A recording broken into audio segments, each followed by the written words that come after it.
what we'll be doing for today's lesson is calculating probability for independent and dependent events using tree diagrams.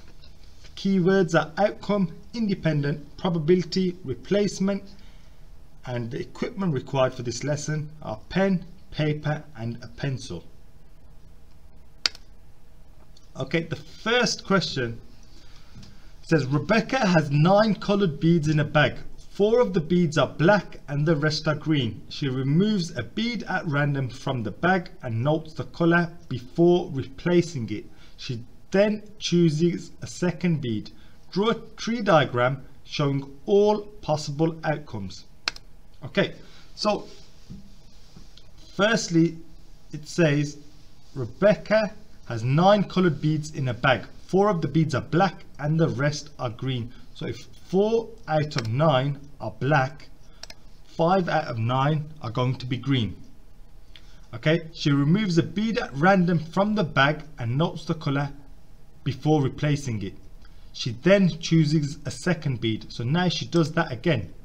Okay, so these are called your branches. Okay, so now she does that again. So you'll have the same probability of getting a black and the same probability of getting a green. The same probability of getting a black, same probability of getting a green on her second choice. Now we have done the first part of this question where it said draw a tree diagram. Now this next part is show all possible outcomes.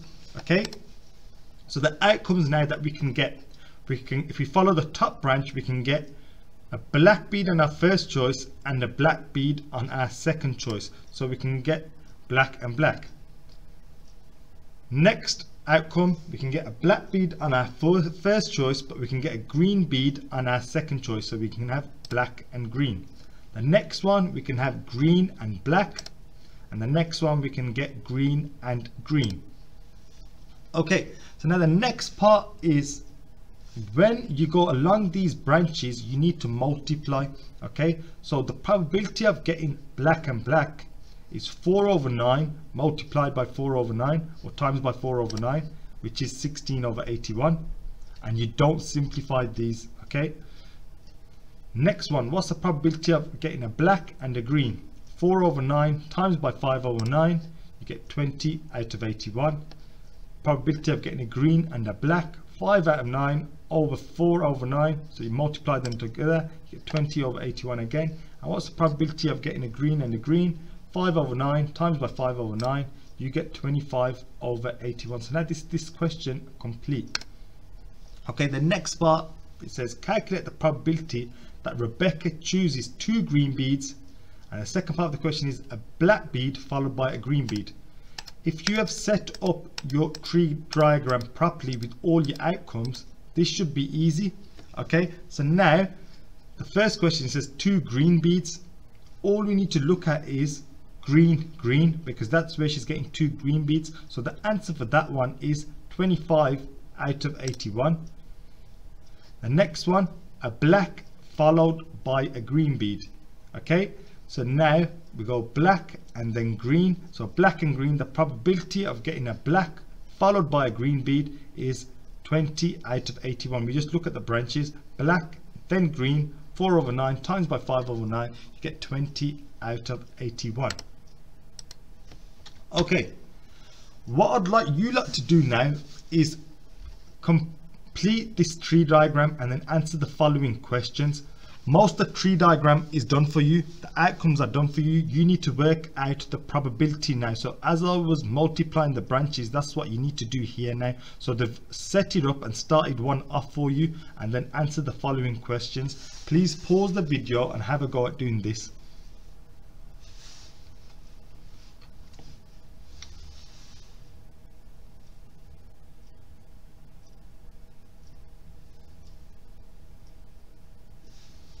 Okay, the answers that you should have got are as follows. For the probability for Matt to score and Thomas to miss, you do 0.6 times by 0.3, you get 0.18. Matt to miss, Thomas to score, 0.4 times by 0.7, you get 0.28. Matt to miss and Thomas to miss, 0.4 times by 0.3, and you get 0.12. What you need to remember is each tree needs to add up to 1. Okay, this is your tree. Okay, this is your tree. Each one needs to add up to 1. So if we can check this by doing 0.6 add 0.4, it adds up to 1. It always adds up to 1. Okay, next one, find the probability of both boys missing. So we look at this one, miss, so that's 0.4 times by 0.3. You can just get your answer and put it there. Once you've listed all your outcomes, it's easy because all your answers are done for you. Find the probability of one boy scoring. Okay, so now this one they get an answer of 0.46. so what you need to do for this is you need to have a look at if Matt scores and Thomas misses, the probability for that is 0.18. so now let's have a look at if Matt misses and Thomas scores, the probability of that is 0.28, and you add them both together to get 0.46 because I said find the probability of one boy scoring. The next one is find the probability of at least one boy missing, and they get an answer of 0.58. so now we need to look at the probability of wherever it says miss. So we look at the outcome of wherever it says miss because it says at least one boy missing, and we add up all the ones with miss in there together. So this one it says score miss, so we have to add this one to miss score, and then we add it to miss. And when you add them all together you get a total of 0.58. Right guys, for step 5 please have a go at the red questions only. If you want to challenge yourself you can have a go at the green ones, but for set 3 and 4 please have a go at both sections, red and green, and please upload your answers to class charts. Thank you.